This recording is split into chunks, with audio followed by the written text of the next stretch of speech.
Good afternoon. This is the March 29th, 2022 meeting of the City Finance Committee. And may I have a roll call, please? Yes, Chair Freeman. We'll start with Committee Member Harmon. Here. Committee Member Gutierrez. Committee Chair Friedman. Here. And we are present. So with that, or we're present here, so we have a quorum. So I will move on to public comments. And for any member of the public who wishes to speak to any item under the purview of the Finance Committee, but not on today's agenda, please raise your hand in the app now. Are there any members of the public who wish to speak? Chair Friedman, I am monitoring public comment and I do not see any hands raised at this time.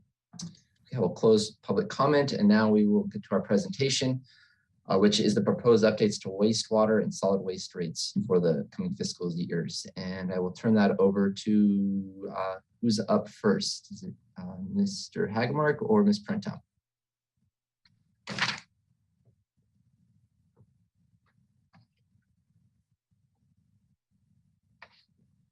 Mr. Murbach. It'll be me. Committee Chair Friedman, Councilmember Harmon. I am Dustin Murbach, Senior Environmental Specialist with Environmental Services. Slide. We're going to be presenting on solid waste and wastewater rates today. Solid waste is adopting for FY23, wastewater is adopting for FY23 through 25, and water's rates were adopted last year for FY21 through 23. The total bill impacts for a typical residential customer that receives water, wastewater, and solid waste service from the city will be about a 4.8% increase. I'm going to expand on our solid waste rates. Slide, please. There are three areas to discuss: factors affecting revenue and service stability, components of revenue requirements, and the proposed solid waste rates for fiscal year 2023. Slide, please. As seen here, these elements provide context for the scale of the solid waste fund and the elements impacting the rate increase. We have large long-term contracts, our revenues are funding policy reserve requirements, and there are demands for system improvements. I'm going to explain how the annual rate increase is driven by changing costs in these three areas. Slide, please. Our contract with Marburg establishes specific requirements for increasing their compensation every year, based on the Consumer Price Index. For FY23, this requires rates to be increased by 4.7%. Slide, please. Another major contract is the Material Delivery Agreement with the county, which funds the construction and operation of the Resource Center at the Tahiguas landfill. We have committed to paying increased disposal fees so that our material that would otherwise go to the landfill will be sorted to have recyclable and organic materials removed. Slide, please. The city reserves policy directs funds to maintain a 25% reserve, so the solid waste fund should hold $9 million in FY23. In FY18, $1.3 million from reserves were used to mitigate the tipping fee rate increase, and additional revenues have been collected every year to bring the solid waste fund reserves up to policy levels. Reserves are projected to reach policy levels in FY23, so that component of the revenue requirements is being reduced, which will offset the contractual rate increases. Slide, please. SB 1383 was passed in 2016 and is the most significant waste reduction mandate in California in the last 30 years. It requires a 75% organic waste disposal reduction by 2025 and a 20% recovery of edible food. The law targets organic waste for two reasons. It is the largest percentage of waste, and it creates significant greenhouse gas emissions via methane. SB 1383 builds on the mandatory organics recycling law, AB 1826, which the City of Santa Barbara has been implementing successfully since 2016 and has been a leader statewide. Funds are used to implement required programs. In addition to meeting regulatory requirements, revenues are being generated to enhance the Clean Santa Barbara program for a comprehensive cleanup strategy that addresses litter and abandoned waste through targeted programming and increased monitoring and cleanup of encampments. Slide, please. Putting all of that together, we get the proposed solid waste rates. Collection services account for 4.7%, processing and disposal account for 1.3%, encampment cleanup is 1%, and supplemental funding, including enhanced Clean Santa Barbara service and the reduced reserves revenue, mitigate the increase by negative 4.1%. In total, the rates are increasing by 3%. Slide, please. Looking at how this affects some representative residential customer profiles, we see the change to the monthly bill is about $1.50 for a single-family residential customer, $3 for a 2 to 4 unit small residential customer, and $10 for a 5+ unit large residential customer. Slide, please. For representative business customers, the monthly rate increase is about $17 for a small business with cart service, or $48 for a large business with dumpsters. Slide, please. For context, we see here the current FY22 monthly solid waste bills for single-family residences throughout the South Coast region. Bills range from about $35 to $70, partly due to differences in services offered, with city bills near the middle of the range. Slide, please. I would now like to open the presentation for questions before moving on to wastewater rates. Thank you.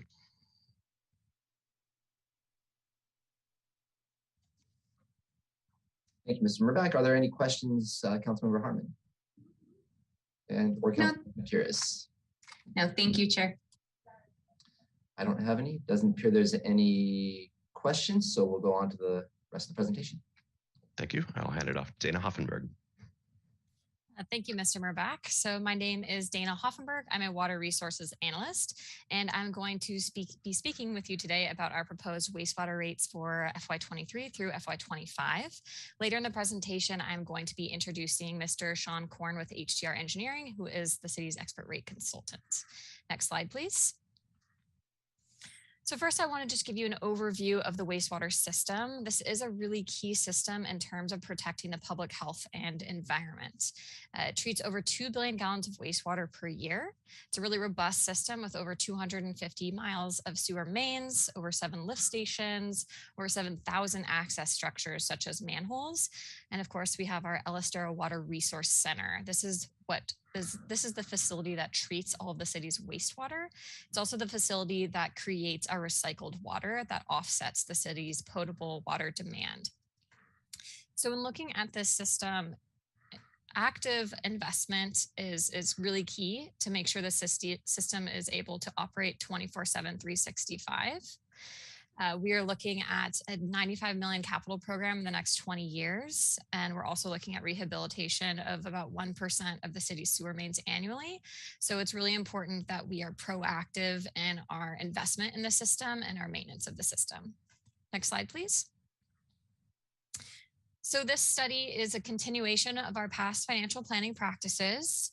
Generally, what we do is we create a 10-year financial plan with a 3-year rate planning horizon, and we do this every 3 years. So our last financial plan was in 2019, and that was right before COVID hit.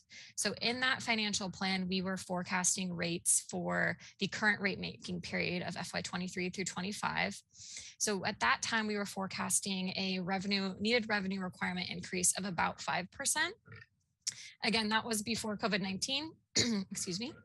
So that was before, inflation started increasing the cost of construction, increasing costs of things such as chemicals. That was before we started going into what's looking like a new drought cycle. So as you'll see later in the presentation, we are looking closer at a 7% needed revenue requirement in the first year and 6.5 in the following 2 years. Next slide, please.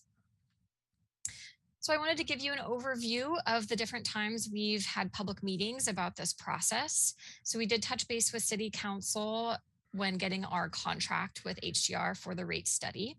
And then as you can see, we spoke a lot with Water Commission about the overall process and what we were getting from our rate model.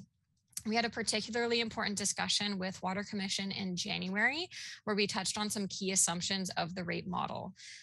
Those two main assumptions that we spoke with Commission about was our assumptions regarding water conservation, which affects wastewater flows, and also our assumptions regarding the residential wastewater cap. And we'll be touching on those key assumptions later in the presentation. And then in March, we did receive a unanimous approval from Water Commission to go ahead and forward these proposed rates onto Finance Committee. Next slide, please. And with that, I'll go ahead and turn it over to Sean Korn with HDR Engineering. Thank you, Ms. Offenberg. Good afternoon, Chair Friedman and committee members. As we start off the study, we always want to highlight a few of the key goals, and that is to generate sufficient revenue to operate and maintain the city's wastewater infrastructure, both the collection and treatment, meet the intent and requirements of Proposition 218, so develop rates that are cost-based and proportional to each of the different customers served by the city. And while we do that, maintain prudent financial planning criteria, such as legally required debt service coverage ratios, adequate funding of capital projects on an ongoing basis, and meeting council minimum reserve policies. We do that by using generally accepted methodologies, but tailored specifically around your system costs, your system operations, and your customer characteristics. Next slide, please. To do that, we use a three-step process, and it's a revenue requirement, cost of service, and rate design. The revenue requirement provides the overall revenue needs of the utility to fund the operating and capital costs. The cost of service then takes that revenue requirement and proportionally distributes that to each customer class of service. Once we know the total revenue needs and how we're going to collect that from each customer class, such as single family, multifamily, commercial, then we can design rates that reflect the overall revenue needs and the unit costs that are developed in the cost of service analysis. Next slide, please. We'll start off with a brief overview of the revenue requirement. On the next slide, we have some key policy discussion areas. As we go through this process, we want to make sure we're adequately funding our operating and capital funding. That includes, as Ms. Hoffenberger talked about, some increases in costs. We did adjust to reflect some of the known inflationary changes that the city's wastewater utility is incurring today, as well as on the capital side of that. And then developing an analysis to fund those ongoing operating and capital needs for the long term with a focus on this next 3 years of fiscal year 23 to 25. On the next slide, I have some summary of the overall key assumptions on the analysis. And for the revenue requirement, we base this on the current adopted rates and the current customer characteristics. So the number of customers, the amount of billed volumes or wastewater flow that is generated by each customer.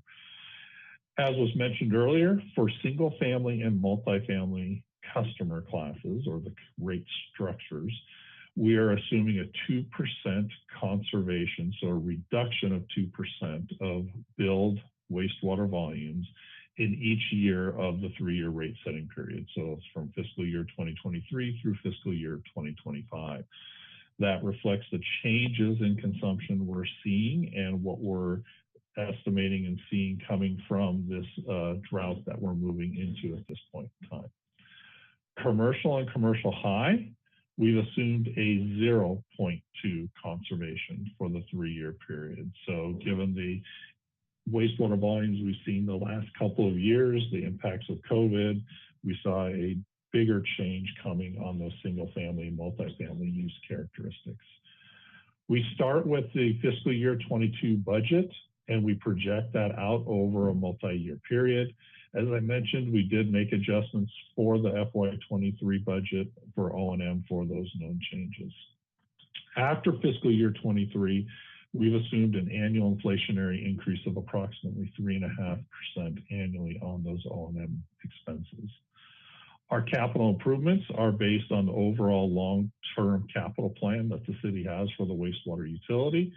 And again, just as a point of reference, it does include some additional long-term borrowing, some low-interest loans for some of these major projects, and rate funding and use of reserves when available for those remaining capital needs. Next slide, please.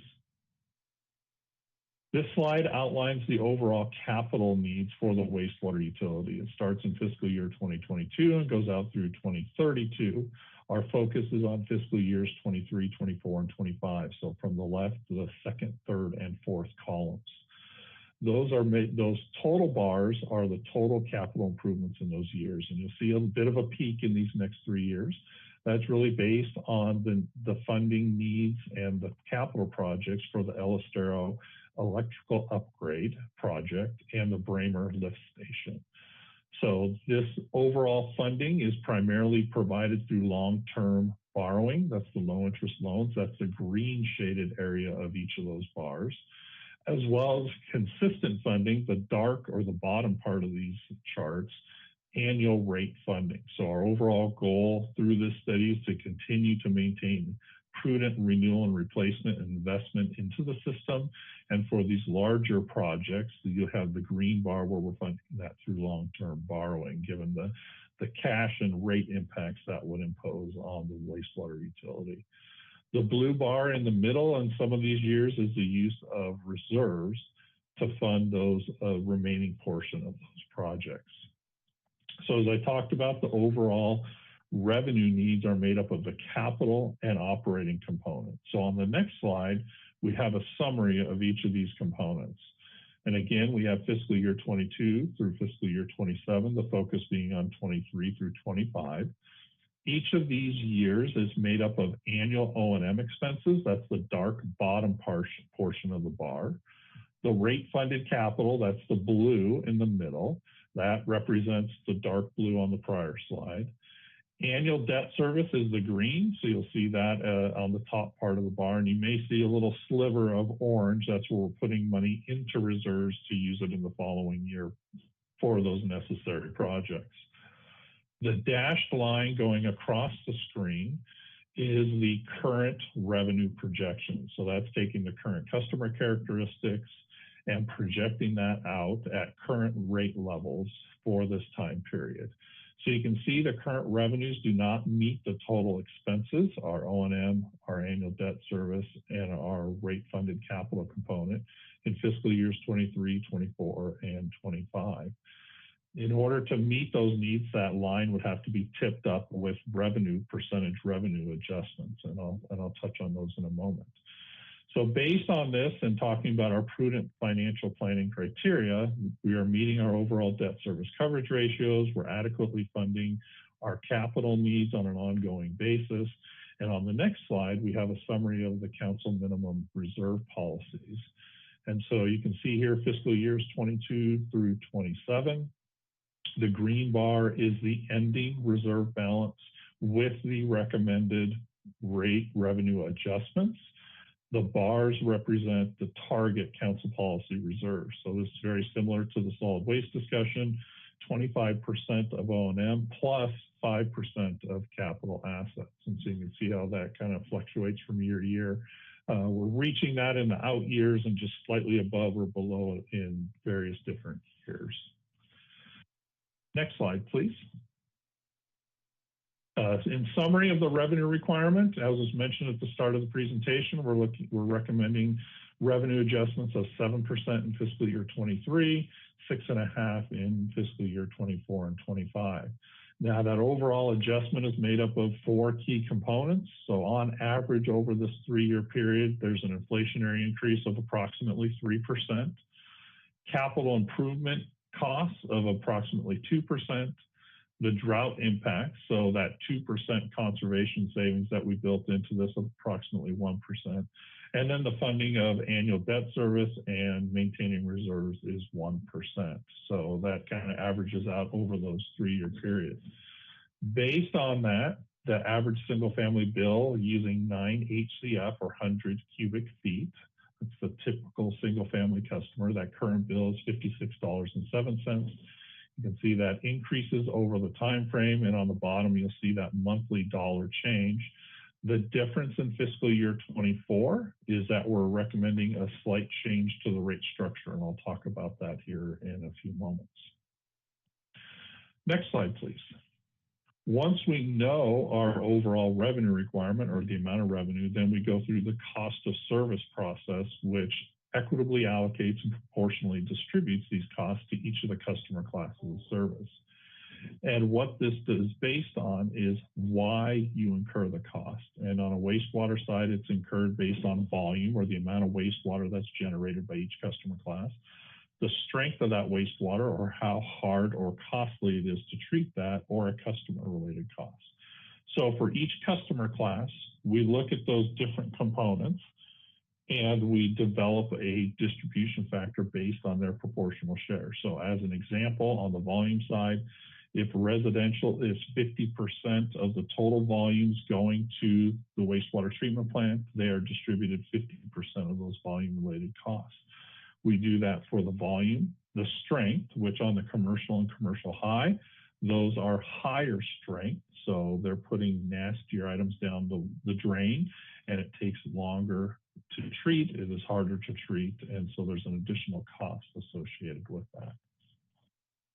So given this analysis on the next slide, then we have a summary of the cost of service. And what we do is we compare that current revenue to the distributed costs. And so you can see here each of the different customer classes: residential, commercial, commercial high, and then our high strength surcharge. And overall, the results of the cost of service were very within reason or a reasonable range of part of this. And our overall target given this is to collect that distributed cost through the rate designs. So the next step, and on the next slide, we start our rate design analysis. So now we know the overall revenue to be collected, how we're going to collect that, and as part of that cost of service, it provides us with average unit costs, or those actual billing numbers that we'll use in the rate design. Next slide, please. So to start off our rate design discussion, we're looking at, for single family, it's based on water usage up to 10 HCF per month.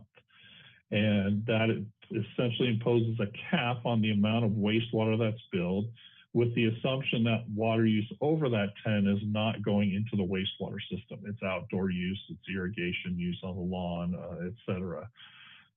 Given current customer characteristics, and I'll touch on this on the next slide in a moment, we're recommending transitioning that from 10 to 8, so reducing that.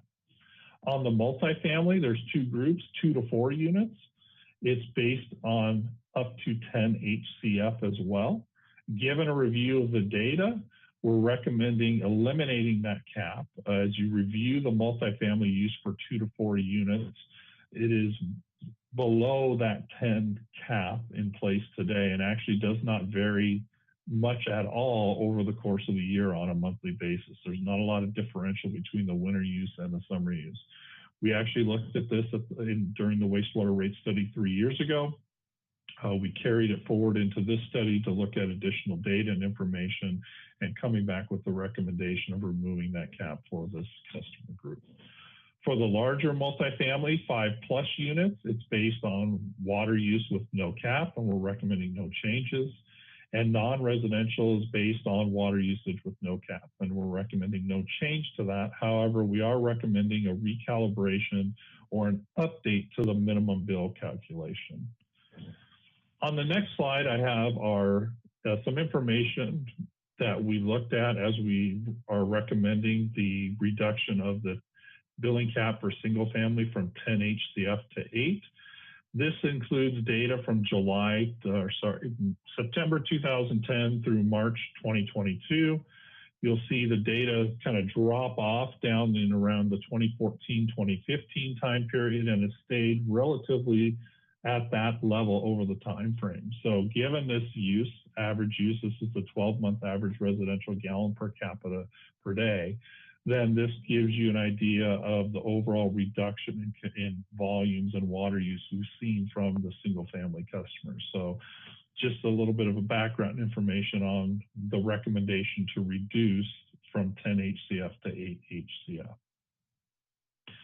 On the next slide, we have the current and proposed wastewater rate structure. Now, as part of this, there's two components. There's the base fee and there's the volume charge. So that base fee is based on the cost of service unit costs in fiscal year 2023 and then adjusted by the overall revenue needs in 24 and 25. In discussion of implementing the recommendation of reducing the cap from 10 HCF to 8 HCF, we're recommending doing that in 2 steps, dropping it to 9 in 2023 and then down to 8 in 2024 and 2025. So to give a smooth transition over this time frame to reflect the overall usage characteristics as we go forward. So currently it's 371 per HCF. It would increase to 383, 428, and then 462. On the next slide, we have a summary of the multifamily.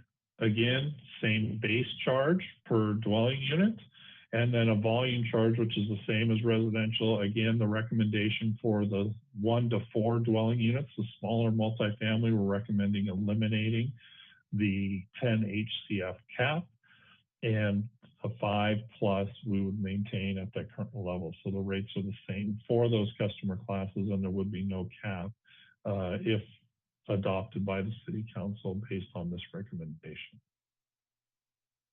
And then finally, on the commercial side, we have our overall, on the next slide, we have our overall commercial class. Again, no change to the structure. Something to point out here, though, is there's a minimum charge by meter size and a volume charge. The bill is calculated based on the amount of billed consumption times that volume charge. And if it's less than the minimum charge is billed. And so, as I mentioned earlier, we're recommending a recalibration of that minimum charge.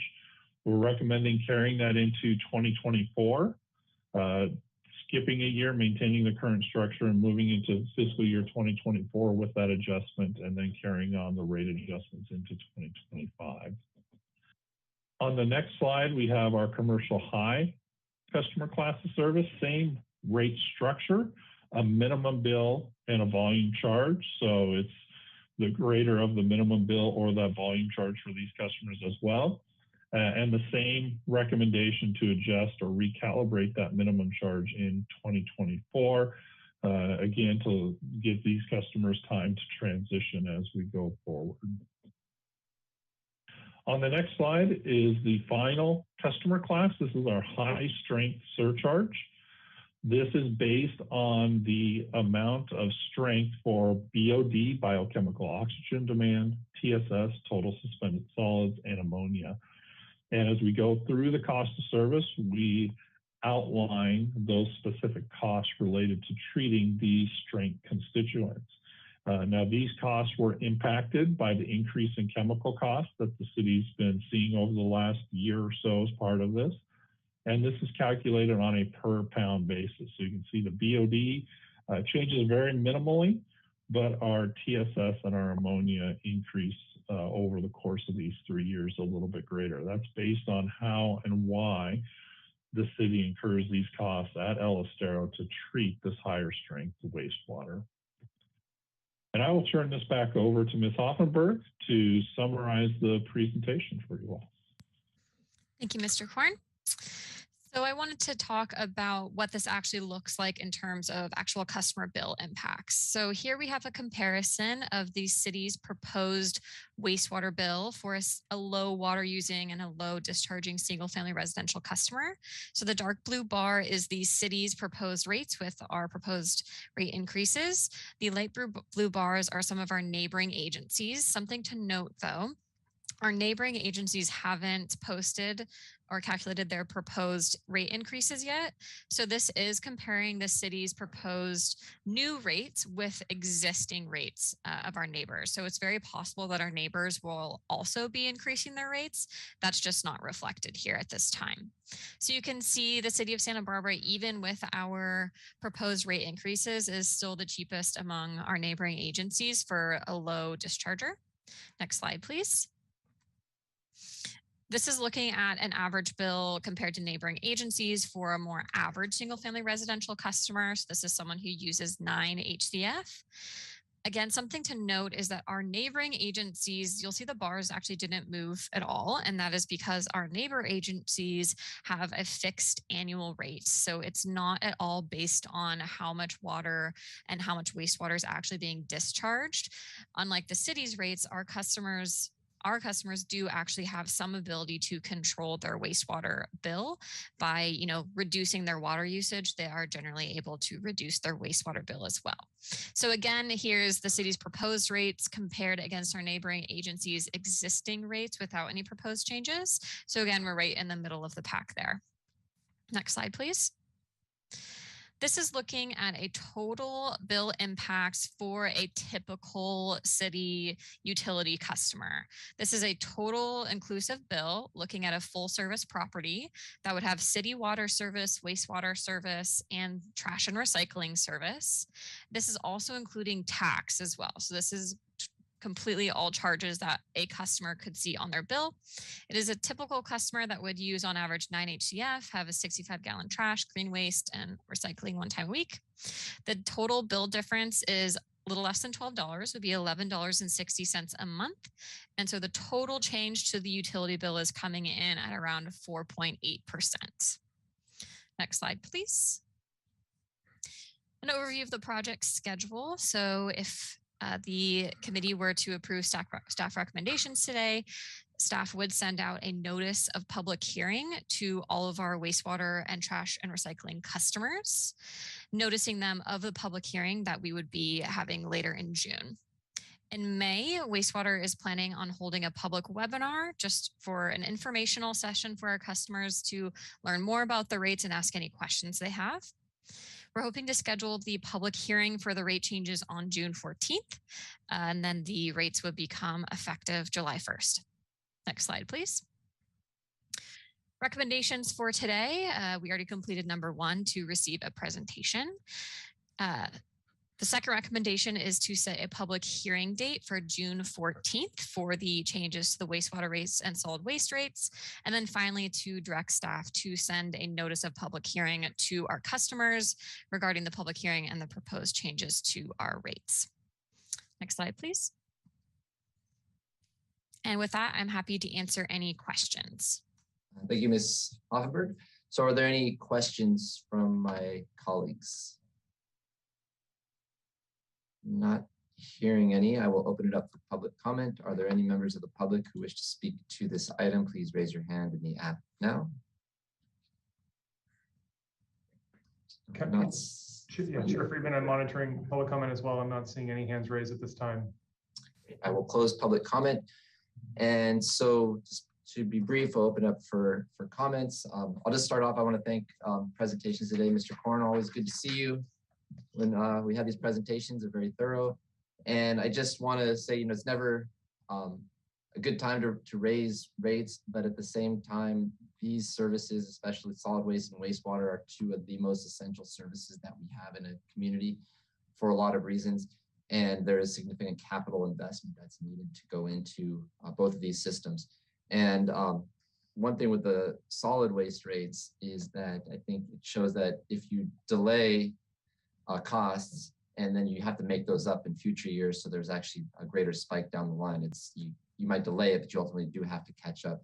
And I think that was seen when the council previously had used reserves 1 year to fund the increase. And so they didn't increase it. And then the following year or two later, when there was the large jump because the recovery facility went online, at that same time when there was the large jump in rate increases, we had to pay back the reserves. So it was even a larger jump for the customers at the time. And I think our staff has done a great job of trying to smooth out some of these rate increases, and I appreciate looking at the reduction in the HCF on the cap that will help some residents as well.